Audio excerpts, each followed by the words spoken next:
Si quieres comer, trabaja, me dijo con una sonrisa burlona, mientras arrojaba el delantal sobre la mesa. El sonido seco del golpe resonó más fuerte que sus palabras. El silencio se extendió por el restaurante y todos los empleados se quedaron inmóviles, sin saber si mirar al suelo o a mí. Yo no dije nada. Solo lo observé, con la calma que dan los años y el temblor que deja la vergüenza. Nadie allí sabía que aquel lugar, cada mesa, cada plato, incluso la cafetera que silbaba al fondo, me pertenecían. Era mi casa, mi historia y mi herencia. Apreté el trapo entre las manos y respiré despacio. No era la primera vez que un hijo hablaba sin respeto, pero sí la primera que uno mío me escupía la humillación delante de todos. Nadie imaginaba que esa escena, ese instante de silencio y rabia contenida, era el final de una prueba que yo mismo había iniciado meses atrás. Porque a veces, para conocer el corazón de un hijo, hay que dejar que crea que su padre ya no tiene nada. Antes de seguir, dime desde dónde estás viendo esto. Y dale like si alguna vez fingiste debilidad solo para descubrir la verdad. Me llamo Antonio Serrano, tengo 68 años y nací en un barrio obrero de Valencia, donde los días olían a pan caliente y gasoil. Durante 40 años levanté mi vida con las manos, ladrillo a ladrillo, plato a plato. Fundé la Terraza Serrano, un pequeño bar de barrio que, con el tiempo, se convirtió en una cadena de 6 restaurantes repartidos por toda la comunidad. No era ambición, era amor. Amor por la cocina, por la gente que se sentaba a comer, por el olor del guiso al caer la tarde. Pero sobre todo, era amor por María, mi esposa, que durante 3 décadas fue el alma de todo. Ella se encargaba de los números, de los empleados, de poner flores frescas en las mesas. Yo solo cocinaba y escuchaba el murmullo de la clientela. Cuando María murió en 2019, el ruido del mundo cambió. Todo sonaba más seco, más lejano. Mis hijos, Lucas y Alberto, se quedaron helados los primeros meses, pero pronto empezaron a hablar de herencias, participaciones y ampliaciones de capital. Yo aún tenía la ropa de María colgada en el armario y ellos ya discutían por quién se quedaría con el restaurante principal de Ruzafa. Intenté mantener la paz. Les pedí que trabajaran juntos, que recordaran lo que su madre habría querido: respeto, trabajo y humildad. Pero esas palabras, que antes eran sagradas en casa, ya no pesaban igual. Lucas, el mayor, siempre fue sensato. Estudió contabilidad, era metódico, reservado, de los que prefieren escuchar antes que hablar. En cambio, Alberto, el pequeño, tenía fuego dentro. Hablaba de expansión, de franquicias, de redes sociales, de modernizar la marca. Me dolía verlo tan seguro y tan vacío a la vez. Las discusiones se volvieron diarias. Yo ya no dormía. Una noche, mientras repasaba viejas facturas en el despacho, me di cuenta de que algo se había roto para siempre entre nosotros. Había criado a 2 hombres, pero uno de ellos se había olvidado de lo que significa honrar un apellido. Fue entonces cuando tomé mi decisión. Vendí oficialmente mis acciones a mis hijos, firmando ante notario una cesión completa de la empresa familiar. Todo parecía un traspaso real: papeles, escrituras, celebraciones, hasta fotos en redes sociales con el titular "Nuevo rumbo para la Terraza Serrano". Pero lo que ellos no sabían es que el local de Ruzafa, el primero, el corazón de todo, seguía registrado a mi nombre. Lo mantuve a través de una sociedad discreta, una estructura legal que había creado años atrás por recomendación de un viejo abogado. En apariencia, ya no era mío. En el registro, sí lo era. ¿Por qué lo hice? Porque necesitaba saber quién era cada uno cuando yo ya no estuviera. Quería ver si quedaba algo del niño que un día fregaba vasos conmigo, o si el brillo del dinero había borrado cualquier resto de gratitud. Durante semanas observé en silencio. Me di cuenta de que Alberto había tomado el control de los restaurantes sin pedir consejo. Lucas, cansado, se había rendido a sus decisiones.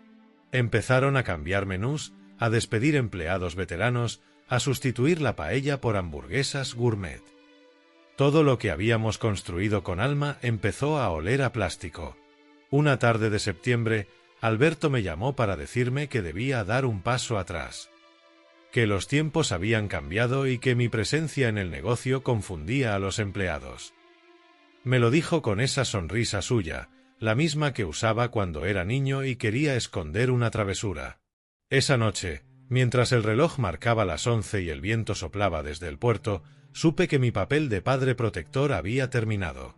Guardé mis documentos, cerré el despacho y me fui a dormir. Al día siguiente, fingí que mi salud empeoraba.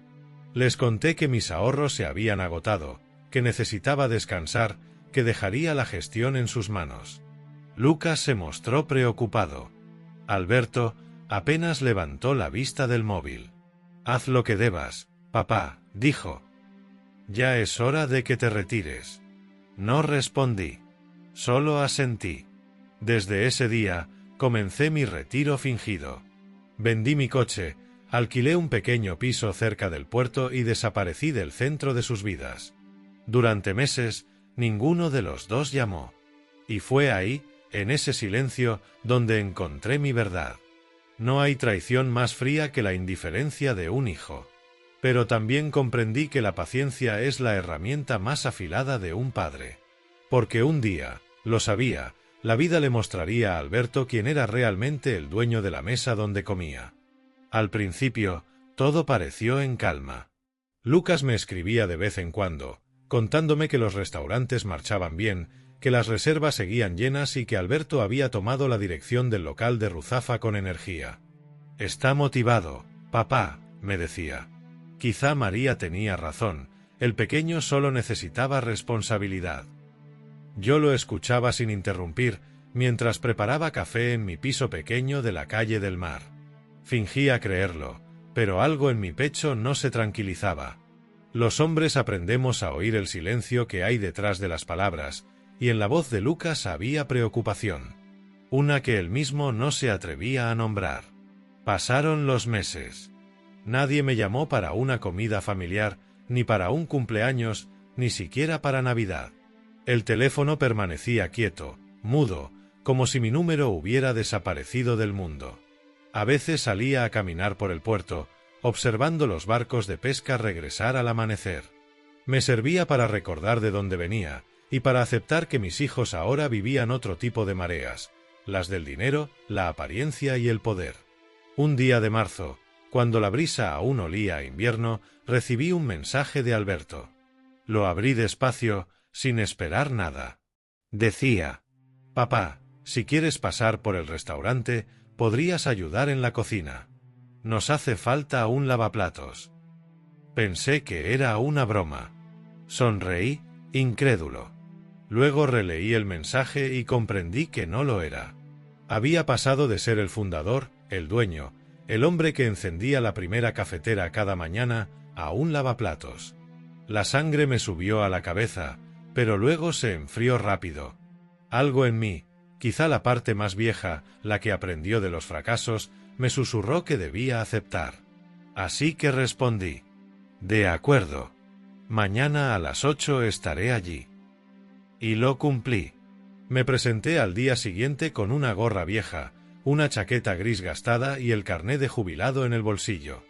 Nadie me reconoció.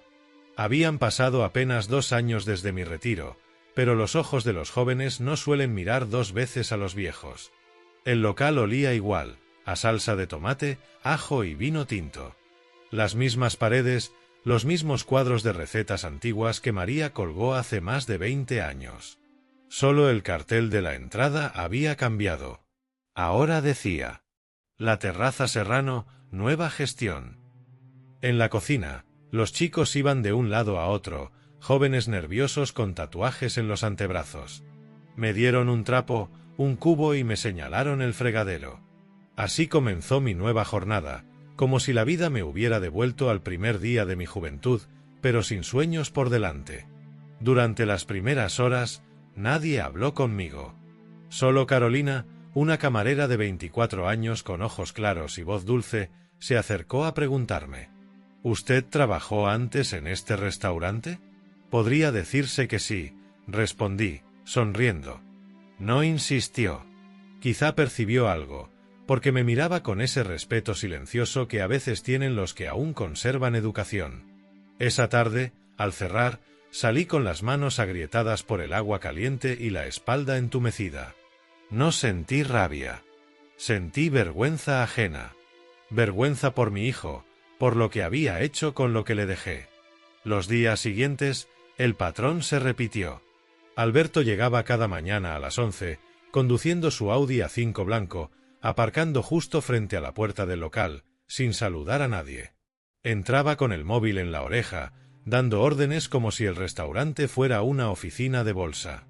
Los costes están disparados, reduce personal, los camareros pierden tiempo, los proveedores exigen demasiado. Todo eran quejas. Ninguna palabra de agradecimiento. Yo fregaba platos en silencio, escuchando. Las paredes tienen memoria y las cocinas más aún. En ellas aprendí a distinguir las mentiras por el tono de voz. Y en la de Ruzafa se oían demasiadas. Una tarde escuché a Alberto discutir con Lucas por teléfono. Su voz retumbaba por el pasillo. Papá ya no pinta nada, Lucas. Es un viejo inútil. Si hubiera vendido todo de verdad, ya estaríamos en Madrid con otra marca. No hables así, Alberto, le respondió mi otro hijo, con voz tensa. No seas ingenuo. Papá ya no existe para esto. Cada palabra era un golpe, y aún así seguí fregando, sin levantar la cabeza. Cuando uno envejece, el orgullo deja de ser escudo y pasa a ser carga. Respiré hondo y repetí para mí mismo una frase que María solía decirme. El respeto no se exige, Antonio. Se demuestra. Esa noche, después del cierre, Alberto entró en la cocina. Estaba enfadado porque un pedido se había retrasado. Me vio junto al fregadero y, sin mirarme siquiera, lanzó una bandeja de acero al suelo. El lavaplatos se encarga de esto, o no te pagan por trabajar. Me agaché, recogí los trozos y respondí con calma. Sí, señor. Pues muévete, que aquí no hay sitio para viejos lentos. Se marchó, dejando el olor agrio de su perfume caro flotando en el aire. Me quedé solo, de pie, con las manos aún mojadas. No lloré. Solo me quedé mirando el reflejo de mi rostro en el fregadero.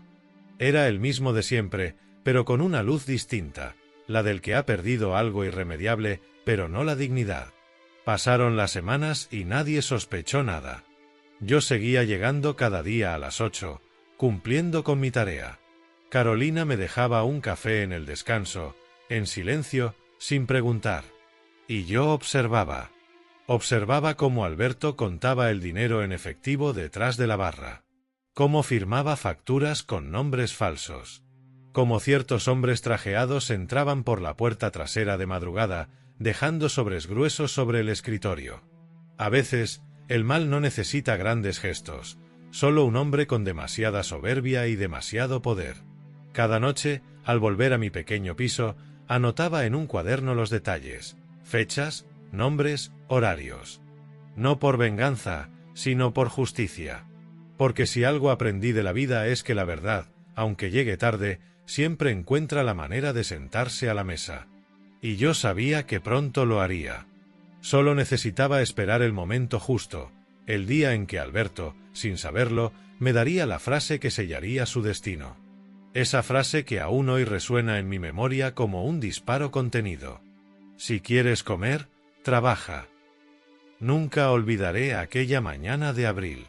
El cielo de Valencia amaneció plomizo, con ese tono gris que parece anunciar algo. Entré en el restaurante como siempre, con mi gorra vieja y el paso lento. Saludé al cocinero, a los chicos de barra, a Carolina, que me sonrió desde la máquina de café. Todo parecía igual, pero yo sentía un aire distinto. Alberto llevaba varios días más nervioso de lo habitual, y cuando un hombre que se cree poderoso empieza a tener miedo, el veneno se le nota en la voz. Esa mañana llegó más temprano de lo habitual. Aparcó de mala manera, sin apagar la música del coche, y entró dando un portazo. Llevaba las gafas de sol puestas, el teléfono pegado a la oreja y un tono que helaba el ambiente. «No me hables de proveedores, Óscar», gritaba. Yo no pago un céntimo hasta que ese pedido llegue. ¿Te crees que soy idiota? Colgó, bufó y tiró las llaves sobre la barra. Nadie se atrevió a decirle nada. En la cocina, el silencio era tan denso que se podía oír como el aceite chisporroteaba en la sartén. A media mañana, mientras limpiaba la barra, lo escuché discutir de nuevo, esta vez con Lucas. Su voz sonaba con un desprecio que dolía más que cualquier grito. Papá ya no pinta nada. Es un viejo acabado, Lucas. Si hubiera vendido todo como debía, ahora estaríamos expandiendo el negocio por Madrid. Pero claro, tú siempre con tus tonterías sentimentales. No hables así de él, respondió Lucas con voz temblorosa. No me des lecciones. Papá fue el que nos frenó toda la vida con su moral de pobre. Cerró la llamada con un golpe seco en el móvil. Yo seguí limpiando. La esponja chirriaba sobre el mármol y el ruido me servía de refugio. Me hubiera gustado levantar la vista, mirarlo a los ojos y decirle quién era yo realmente. Pero no. La vida me había enseñado que el orgullo del momento es un enemigo del alma. Aquel día fue largo. El restaurante estaba lleno, y Alberto parecía disfrutar de mandar. Se paseaba por las mesas, fingiendo cortesía, pero con esa sonrisa afilada de quien se cree por encima de todos. A cada empleado le lanzaba órdenes con tono humillante. Si un camarero tardaba un segundo, lo ridiculizaba delante de los clientes. Si un plato no estaba a su gusto, lo devolvía con un golpe seco en la mesa. Yo, mientras tanto, seguía en mi rincón. Mis manos, que antes sostenían cucharones y firmaban nóminas, ahora sujetaban platos sucios. Y sin embargo, dentro de mí, algo había cambiado. Ya no sentía vergüenza. Sentía una calma peligrosa, esa que precede a la claridad. Al caer la tarde, cuando el bullicio empezó a menguar, sucedió lo que todavía escucho en sueños.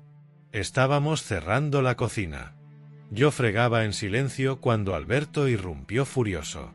Había discutido con un cliente importante y necesitaba desahogarse. «Viejo», me gritó desde la puerta. «Te lo he dicho 1000 veces. Las copas tienen que estar relucientes, ¿entiendes? Si quieres comer, trabaja». La frase cayó como un cuchillo. Durante unos segundos, el tiempo se detuvo. Los cocineros dejaron de moverse, Carolina se quedó con la bandeja en las manos, los clientes que aún quedaban en la barra giraron la cabeza. Solo se oía el zumbido del frigorífico. Yo lo miré. Y él me miró, sin reconocerme. Su padre, el hombre que lo había criado, que le había enseñado a caminar entre los fogones, estaba allí, con las manos hundidas en agua jabonosa, y él solo veía a un viejo inútil. Respiré hondo y respondí con voz tranquila. Tiene razón, señor. A veces los viejos necesitamos una lección. Lo dije despacio, mirándole a los ojos. Nadie entendió el doble sentido. Ni siquiera él. Pero Carolina, en la esquina, bajó la cabeza y apretó los labios. Creo que intuyó algo. El silencio se rompió con la risa nerviosa de un camarero y todo volvió a moverse. Alberto se fue refunfuñando, sin saber que acababa de sellar su destino con esas palabras. Esa noche caminé hasta mi piso sin sentir el cansancio del cuerpo. Tenía la mente en calma. Me senté en la mesa de la cocina, encendí una pequeña lámpara y saqué de una carpeta los documentos originales del local de Ruzafa, las escrituras con mi firma intacta y una carta de mi abogado, fechada hacía más de 2 años. Había esperado demasiado tiempo. Había soportado humillaciones que ningún padre debería soportar. Pero también sabía que un hombre no se define por cómo cae, sino por cómo guarda silencio antes de levantarse. Llamé a Eduardo Gómez, mi abogado de toda la vida. «Eduardo», le dije con voz serena, «ha llegado el momento». «¿Estás seguro, Antonio?», preguntó él, sabiendo perfectamente de qué hablaba. «Más que nunca. Quiero que mañana mismo prepare los documentos. No habrá más avisos». Colgué y miré la hora, las 11:30. Afuera, la ciudad seguía viva, pero dentro de mí todo estaba quieto. Tomé una copa de vino y la levanté en silencio, como si brindara con un fantasma. Por ti, María, susurré. Por lo que fuimos. Por lo que aún queda en pie. Al día siguiente, fui al restaurante como siempre. Nadie sospechó nada. Trabajé con la misma calma de todos los días. Saludé a Carolina y fregué platos hasta el cierre. Pero al marcharme, dejé sobre la encimera mi trapo doblado, limpio, como si fuera una despedida. Sabía que la próxima vez que cruzara esa puerta, no sería como lavaplatos. Sería como dueño. Y como padre que, al fin, había recuperado su lugar. A veces la justicia no llega con gritos ni juicios. Llega en silencio, vestida de verdad. Y aquella noche, mientras apagaba la luz de mi casa, supe que el amanecer siguiente traería algo más que sol. Traería revelación. Las semanas siguientes fueron un aprendizaje de paciencia. Entraba a las 8, salía cuando el último vaso dejaba de gotear en el escurreplatos y entre un viaje y otro al fregadero iba juntando piezas sueltas como quien recompone un reloj. No buscaba venganza, buscaba entender qué había pasado con mi casa para que oliera a miedo. El primer detalle fue pequeño, 2 datáfonos. Uno, el de siempre, con el logotipo del banco de toda la vida. Otro, nuevo, que solo aparecía cuando había mucha caja. Alberto lo sacaba de debajo de la barra, cobraba 3 o 4 mesas y lo volvía a esconder en el cajón de las servilletas. Anoté en mi cuaderno TPV negro. Miércoles 12, 40, 13, 15. El segundo llegó con las facturas. En la oficina de atrás, la que tenía la puerta desajustada desde que María la golpeó con una caja de vasos, encontré carpetas con rótulos distintos, proveedores, gastos, caja. Dentro, una serie B con numeración rara, sin sello, con conceptos vagos, servicios externos, asesoría logística. Los importes eran redondos, sin céntimos.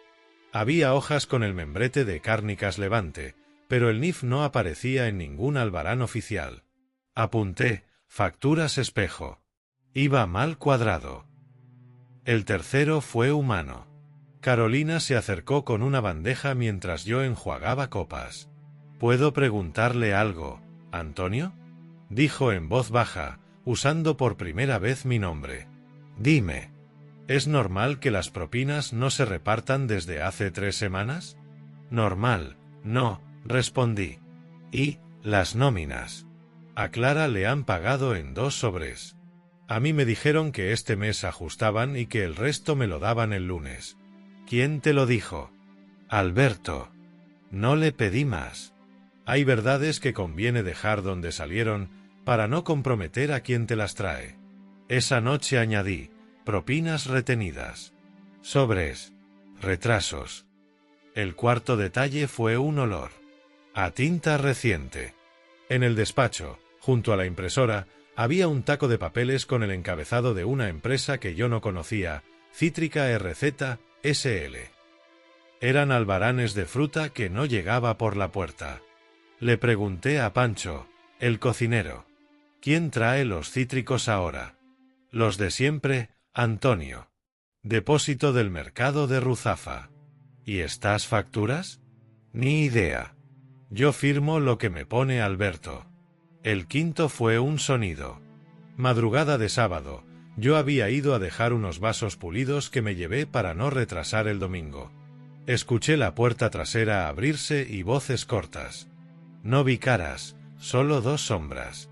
Una dejó un sobregrueso en el cajón metálico del escritorio. El otro dijo: el lunes se hace la transferencia, a la cuenta AD. El prefijo me dolió como una astilla. Andorra. Cerraron y se fueron sin encender las luces. Me quedé en la penumbra, con el corazón golpeando despacio. Apunté, sábado, 2:10. Sobre. AD. Desde entonces, cada día tenía su grieta. Empleados sin contrato cubrían turnos enteros. Los proveedores de toda la vida llamaban preguntando por impagos. A un camarero nuevo lo despidieron por preguntar a quién debía entregar las propinas. Alberto se paseaba con su sonrisa afilada, contaba billetes en el almacén, Corregía las hojas de caja con un bolígrafo azul y al terminar clavaba un clip brillante que parecía una firma. Yo, mientras tanto, guardaba copias de tickets, fotos discretas de facturas con mi móvil viejo, notas con fechas y horas. No cruzaba líneas, no abría correos, no forzaba cerraduras. Solo miraba y anotaba. El respeto, incluso hacia un hijo que te niega el saludo, también consiste en no ensuciarte las manos cuando el barro ya está en el suelo. Un martes de mayo, Lucas apareció sin avisar. Llevaba la cara cansada y una carpeta bajo el brazo. Se metió en el despacho con Alberto y, desde la cocina, oí trozos de la conversación. No cuadra el IVA, Alberto. Haz tu trabajo y no me vengas con miedos. Me han llamado de Hacienda. Preguntan por las facturas de Cárnicas Levante. Yo me encargo. ¿De qué? Preguntó Lucas con un temblor que reconocí al instante. De que no te preocupes, dijo Alberto, y el portazo contestó por él. Aquella tarde, Carolina me trajo un café que no había pedido. Hoy le he visto las manos, me dijo en un susurro. Temblaban. ¿Las de quién? Las de Alberto. A veces, el miedo del otro es la confirmación que te faltaba.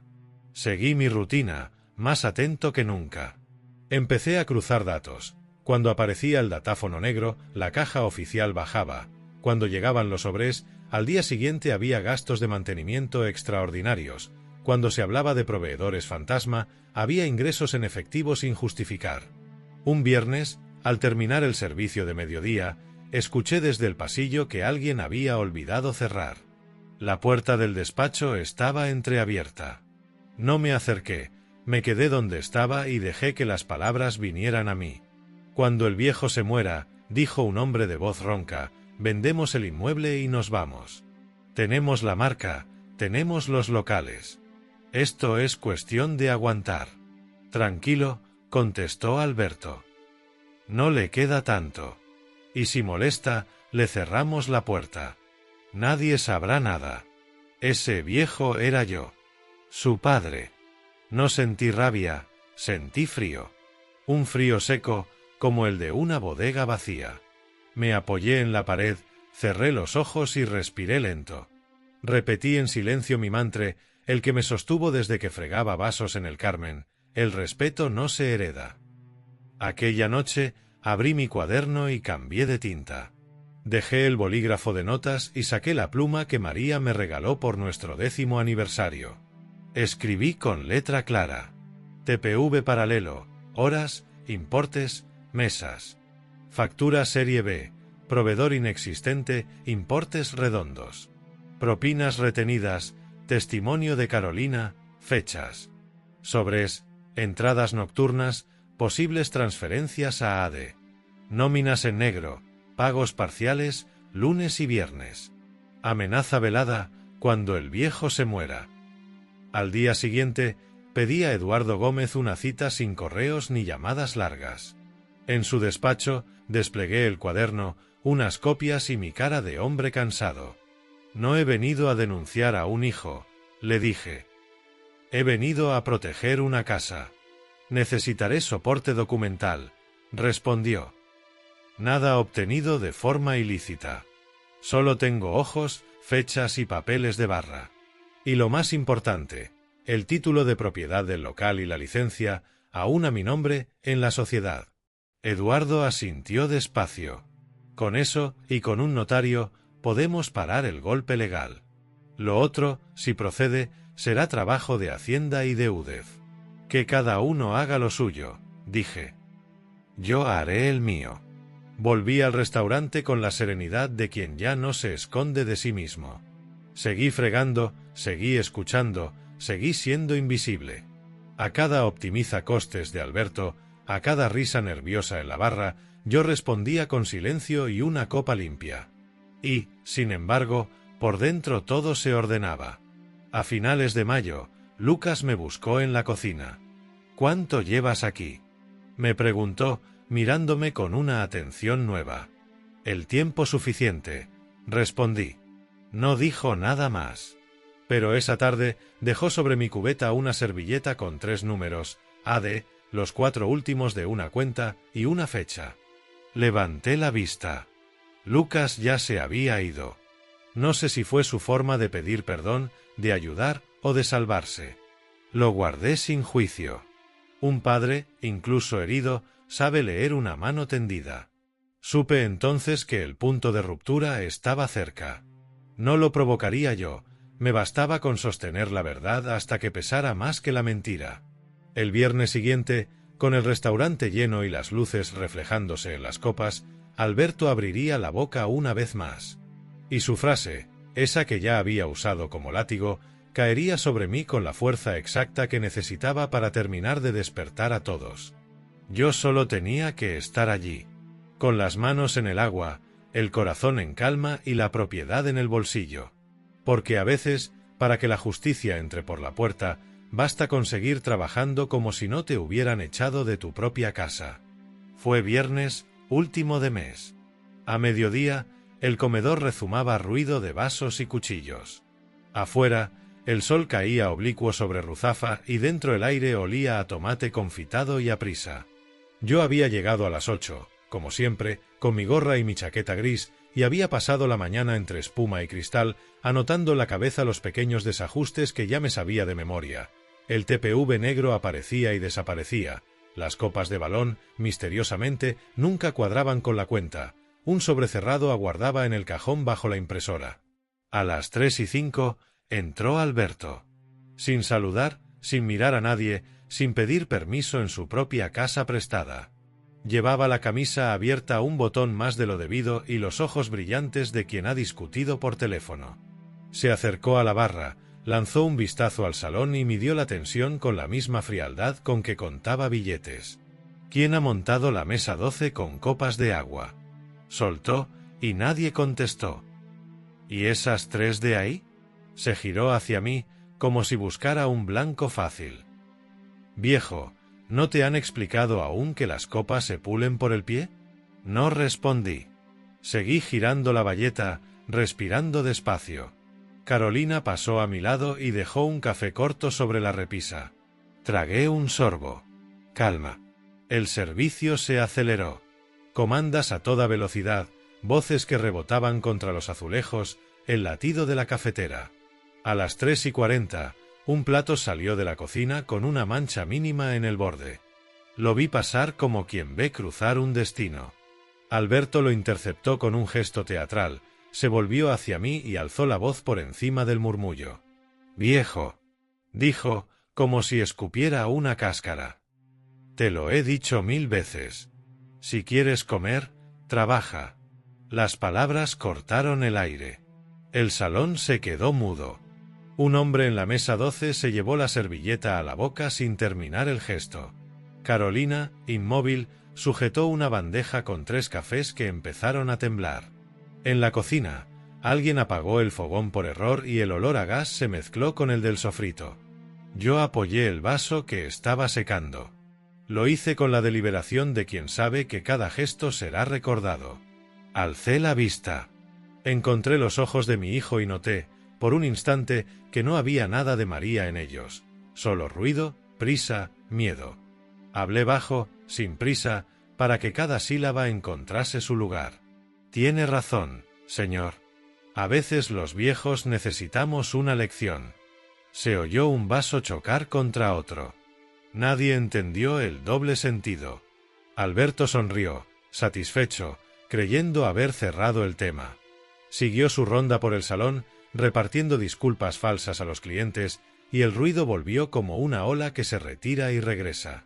Yo seguí trabajando. Terminé de pulir las copas, ordené los cuchillos, enjuagué la cubeta. A las 4:20, el comedor empezó a vaciarse. A las 5 menos cuarto, nos quedamos los de siempre. Cocina recogiendo, barra apilando platos, Carolina cuadrando un cuaderno con las propinas que nunca llegaban al sobrecomún. Al salir por la puerta del personal, el sol me golpeó la cara con una claridad limpia. No sentí humillación. Sentí exactitud. La vida acababa de colocar la última pieza en el sitio que faltaba. Caminé despacio hasta mi piso. Abrí. Puse agua a hervir.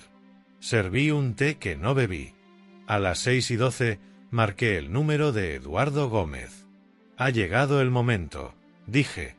Le espero a las 7, Antonio. Traiga todo. Llevé mi carpeta azul, el título de propiedad del local de Ruzafa a nombre de la sociedad, la licencia vigente con mi firma, copia de impuestos municipales al día y, encima, mi cuaderno de notas con fechas, horas y observaciones. Sobre la mesa de Eduardo, los papeles se ordenaron como un ejército sobrio. Con esto, dijo, mañana podemos tomar posesión y notificar al personal. Para lo penal, será otro camino, pero no es usted quien lo empuja. Yo no busco castigos, respondí. Busco orden. Llamó al notario. Cita a las 8:15 del lunes. Un acta de manifestaciones, un requerimiento y la comunicación formal de cese inmediato de la gestión del arrendatario operativo por incumplimiento grave de las condiciones pactadas. ¿Y si se resiste?, preguntó Eduardo. Las puertas se abren con llaves y con papeles. Llaves tengo. Papeles, también. Al salir del despacho, el cielo de Valencia se había encendido de naranja. Crucé la calle y entré en una papelería. Compré un cartel de cartón duro, letras negras, nuevo propietario, Antonio Serrano. No por vanidad, por claridad.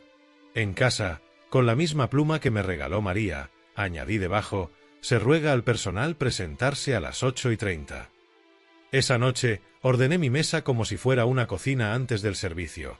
Escrituras apiladas, DNI, poderes de la sociedad, copia de IBI pagado, recibos de luz a nombre de la sociedad. Llamé a Lucas. Tardó en coger. Mañana a primera hora ven conmigo, le dije. Llevaremos esto delante de un notario. ¿Pasa algo? Mañana lo verás. Y Lucas, hice una pausa, deja el orgullo en casa. Colgué. Me serví un dedo de vino. Abrí el cuaderno por la última página y escribí, sin adornos, viernes. 3:40, si quieres comer, trabaja, no. Cerré. Guardé todo en la carpeta. Dejé junto a la puerta las llaves antiguas del local, esas que nunca entregué porque el contrato decía claramente quién era el propietario real. Dormí poco, pero de un tirón. A las 7 del sábado me despertó la luz entrando por la persiana. Hice café, planché la camisa blanca que tenía reservada para funerales y bodas, para lo que importa, y me até los zapatos con calma. Metí el cartel en una bolsa de papel. Salí. Caminé hacia el restaurante por calles que conocían mis pasos de hace 40 años. Al pasar frente a una panadería, el olor a horno me devolvió a la mañana en que María y yo abrimos por primera vez. Toqué la bolsa. La promesa estaba ahí dentro. En la esquina de Sueca con Cádiz, el sol encendía las persianas como una bendición discreta. Y pensé, con la serenidad del que no necesita gritar para que le oigan, que la lección ya estaba aprendida. No por él. Por mí. Porque hay frases que parecen un látigo y solo son llaves. Esa tarde, cuando mi hijo dijo si quieres comer, trabaja, no me insultó, me devolvió la casa. Y yo, que había esperado en silencio, ya había puesto el agua a hervir para el lunes. Papeles, notario, cartel. La justicia, por fin, entraría por la puerta principal. El lunes llegué a Ruzafa con 10 minutos de margen. Llevaba la carpeta azul, el cartel envuelto en papel y una calma que me sostenía la espalda. Eduardo Gómez, mi abogado, ya me esperaba con el notario en la esquina de Sueca con Cádiz. Me dio la mano sin ceremonia. A las 8:15 abrimos, dijo. Procedimiento sencillo. Acta, requerimiento y toma de posesión. Asentí. Del otro lado de la calle, vi a Carolina asomada al interior, con el delantal aún sin atar. Cuando nos acercamos, bajó la mirada con respeto. Le dije en voz baja, tranquila. Hoy nadie pierde su trabajo por decir la verdad. Saqué la llave antigua del bolsillo. El metal, tibio de tantos años, entró sin resistencia. Empujé. Olía a café recién molido. Los primeros empleados se giraron al vernos. El notario tomó su maletín y pidió una mesa libre cerca de la entrada. Eduardo dejó el requerimiento notarial sobre el mármol. A las 8:20 coloqué el cartel en la puerta. Nuevo propietario, Antonio Serrano. Se ruega al personal presentarse a las 8:30. El rumor corrió como viento de cocina. Los chicos se agruparon, indecisos. Lucas entró a paso rápido, pálido pero firme. Se colocó a mi derecha sin pronunciar palabra. Le bastó con estar. El notario abrió el protocolo y habló con esa voz seca que no admite teatro. A requerimiento del señor Antonio Serrano, en su condición de administrador de la sociedad propietaria del inmueble y titular de la licencia aquí expuesta, se notifica el cese inmediato de la gestión operativa por incumplimiento grave de las condiciones pactadas, uso indebido del fondo de caja, subarriendo encubierto y alteración de sistemas de cobro. Colocó encima de la barra copias compulsadas de la escritura, la nota simple del registro y la licencia municipal. El papel, más que los años, impone respeto. A las 8:33 apareció Alberto. Entró con el móvil en la mano, gafas oscuras y esa sonrisa que aún creía le abría puertas. Vio el cartel, se detuvo y luego tiró de él para arrancarlo. ¿Qué broma es esta?, soltó. ¿Quién ha puesto? Yo, respondí. Y no es una broma. Me miró como si oyera una lengua extranjera. Eduardo se adelantó, educado y preciso. Señor Alberto Serrano, queda usted formalmente notificado. A partir de este momento, cesa su facultad de gestión en este local. Toda actuación posterior carecerá de legitimidad. ¿De qué habla?, dijo, con la voz empezando a quebrarse. El restaurante es mío. El notario giró hacia él un folio con el membrete del registro. No, señor. El inmueble y la licencia son de la sociedad Seral Hostelería, cuyo administrador único es Antonio Serrano. El arrendamiento operativo que usted disfrutaba queda resuelto. Silencio. Carolina tragó saliva. Los demás empleados miraron al suelo. Lucas respiró hondo, como si soltara un peso que llevaba meses colgando del pecho. Alberto buscó aire en la barra. Esto no va a quedar así, dijo, estirando la mano hacia la caja. Eduardo señaló una carpeta. Hay inventario de caja y efectos. Hasta que no se firme, nadie toca nada. Se ha convocado a un cerrajero para sustituir bombines, con acta. Está usted apercibido. Entonces sonó su teléfono. Lo cogió sin apartar la vista de mí. Sí, calló. ¿Cómo que detenidos? Silencio. ¿Desde qué hora? Otro silencio. No, yo no sé nada. Colgó despacio. La piel le había perdido color. Se llevó la mano a la nuca. ¿Qué pasa?, pregunté, sin dureza. Nada que te importe, susurró, pero la voz ya no le obedecía. Eduardo, breve. Le informo de que, según hemos sabido por bando público, la UDEF, junto con Hacienda, está practicando registros relacionados con una trama de facturación falsa y blanqueo. Si corresponde, les requerirán documentación aquí. Será mejor que todos colaboren. No dije te lo advertí. No dije nada. A veces el silencio es la única medida justa. A las 9:10 llegó el cerrajero. El notario, con el reloj a la vista, levantó acta del cambio de bombines y del precinto de la oficina. Alberto vibraba de rabia contenida. No podéis entrar ahí. Es mi despacho. Es mi despacho, contesté sin alzar la voz. Y hoy volverá a ser una oficina y no una cueva. Lucas dio un paso adelante. Fue la primera vez que habló. Basta, Alberto. Déjalo. Mi hijo menor lo miró como si no lo conociera. La puerta del despacho cedió con un clic limpio. En la mesa, el notario enumeró lo que veía: datáfono sin alta bancaria, carpetas con serie B, sobres cerrados. No hubo manos rápidas ni escondites teatrales, solo un inventario frío, como manda la ley. A las 9:40, 2 agentes de Paisano se presentaron con oficio de requerimiento de documentación fiscal. Mostraron las credenciales, hablaron con calma, pidieron libros de caja, listados de ventas y contratos. Eduardo indicó dónde estaban, y el notario anotó el inicio del requerimiento. Nadie levantó la voz. Alberto intentó una última línea de defensa. Esto lo arreglaré. Tengo socios. Hay acuerdos. Tus socios, dijo un agente, sin tono, están a disposición judicial desde las 7:20. El golpe no fue un grito. Fue un asentimiento lento de su cabeza. Por primera vez, Alberto se quedó quieto. Me acerqué lo justo para que solo él me oyera. No he venido a humillarte. He venido a poner orden. Si hay que responder, cada uno responderá por lo suyo. Yo por mi casa. Tú por tus actos. A las 10:15, con todo firmado, reuní al personal en el salón. Carolina en primera fila, manos cruzadas. Los chicos de cocina, aún con el olor del sofrito en las chaquetillas.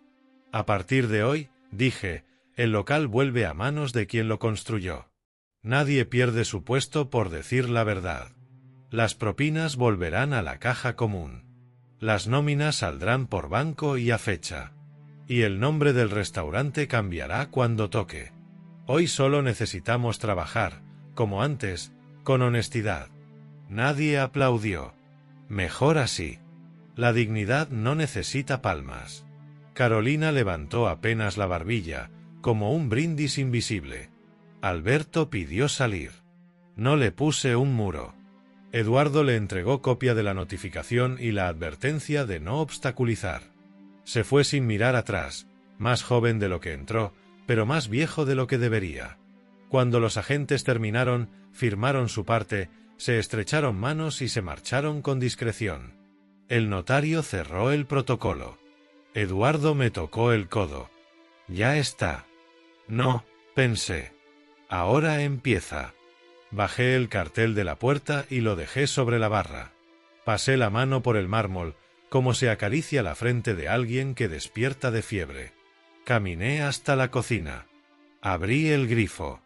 Dejé correr el agua un instante, por costumbre, me puse a fregar 2 copas que alguien había dejado apartadas. Carolina se acercó con una sonrisa mínima. ¿Quiere que ponga café, Antonio? Pon 2, dije. Hoy sabe a casa. Cerramos el local un mes entero. No por castigo, por higiene moral. Quité cuadros que ya no decían nada, abrí las ventanas del despacho, dejé que el olor a lejía y a madera húmeda se llevara lo viejo de la mentira. Con Lucas a mi lado, sereno, cansado y firme, repasamos contratos, nóminas y proveedores. Llamé uno por uno a los de toda la vida, Vicent del mercado de Ruzafa, Encarna de los cítricos, Julián del pan. Volvieron sin reproches. Nos debía poco, dijo Vicent, nos debía respeto. Se lo di por adelantado. El rótulo lo pensé en silencio. No quería volver al nombre de antes como si nada hubiera ocurrido. La casa, para curarse, necesita una cicatriz con sentido. Así que mandé al rotulista un papel sencillo, letras claras, fondo blanco. El lavaplatos. Cuando lo vio Lucas, sonrió con esa tristeza que todavía guarda ternura. ¿No es demasiado? Es justo, le respondí. Para no olvidar de dónde se levanta un oficio. De Alberto supe lo imprescindible. Hacienda siguió su camino, UDEF también. Llegaron citaciones, se entregó documentación, hubo declaraciones. Yo no moví un dedo para empujar nada. No hacía falta. El tiempo, cuando no lo presionas, hace su trabajo. Meses después, una sentencia, fraude fiscal, estafa y falsedad documental. Condena e inhabilitación para administrar. Lo leí en voz baja, solo, en el despacho. No sentí victoria. Sentí ese frío limpio que deja la verdad cuando ya no duele. No cerré la puerta a mi hijo. Un padre no es un juez. Envié una carta breve a la dirección que me indicó Lucas. Cuando quieras hablar, tu mesa está puesta. No hubo respuesta. A veces la vida necesita más invierno. Que así sea. El día de la reapertura llegó sin fanfarria. Colocamos manteles de algodón, vasos alineados, pan caliente a las 12:30. Carolina, con una chaquetilla nueva, repartió cartas con las manos firmes. Yo me quedé en la barra, al lado de la cafetera que compré en el 2002, con el gesto aprendido de tantos años: apretar, girar, escuchar el primer silbido. Vinieron los vecinos, vino Encarna con una bolsa de naranjas de regalo para el café, vino Vicent con tomate del bueno. Nadie preguntó más de la cuenta. Valencia tiene esa decencia, se nota cuando el aire vuelve a su sitio. En la carta rescaté 3 platos de María: el arroz al horno de los domingos, el berenjenal con ajo suave y el flan de naranja. No los toqué. Las recetas, como las historias, se estropean cuando se fuerzan. Lucas añadió un apartado de mediodía con menú sencillo y cuentas claras. Carolina propuso una jarra de limonada con la cáscara entera, la bautizamos limonada de Carolina y se quedó. La caja volvió a cuadrar con céntimos. Las propinas, a sobrecomún y reparto los viernes. Los contratos, por banco y a fecha. Una vez, al cerrar, vi a Carolina dejar un billete en el sobre aunque su mesa había sido floja. Me recordó a María cuando contaba el bote para las cenas de Navidad. Cerré los ojos un segundo. Agradecí en silencio. Por la tarde, cuando el salón queda en penumbra y el olor a plancha se mezcla con el jabón, salgo a la puerta, me siento en la silla de Enea y miro la calle. Escucho a la gente hablar bajito, el golpe de los platos al recogerse, el paso de una bici hacia Cádiz. Ya no me pesa el tiempo. Me acompaña. A veces me preguntan si soy el dueño. Les miro a los ojos y digo: no, hijo. Soy el lavaplatos. Se ríen. Yo también, por dentro. Porque no es ironía, es verdad. El que friega aprende los bordes de todas las cosas. Y yo necesitaba volver a tocar los bordes de mi vida para quererla sin miedo. He escrito en un cuaderno sencillo lo que quiero que ocurra cuando yo falte. El local no se vende, se cede en usufructo para mantener sueldos y oficios. Lucas custodiará la receta de María y Carolina tendrá voz en la nómina y en la compra. Lo firmé ante notario, sin solemnidades. La herencia no es dinero, es orden. A veces, al caer la tarde, Lucas se queda un rato más. No hablamos del pasado. Secamos vasos. Él a su ritmo, yo al mío. Las manos, cuando repiten un gesto honesto, se reconcilian. De Alberto guardo una silla sin nombre en la mesa del fondo. Tiene un paño doblado y un plato blanco. Si un día entra, no habrá reproches, solo café. La justicia ya hizo su parte, la misericordia tiene otra agenda. Hoy, a mis 70 años, abro la puerta antes que nadie. Preparo la cafetera, giro el molinillo, escucho ese primer suspiro de vapor que parece un buenos días. El rótulo nuevo se ilumina despacio, el lavaplatos. Paso un paño por la barra, coloco 2 tazas, pruebo la espuma con la cuchara. La ciudad despierta. En Ruzafa, los toldos suben como párpados. Respiro hondo. El local huele a limón, pan y agua caliente. La casa está en paz. Y yo también.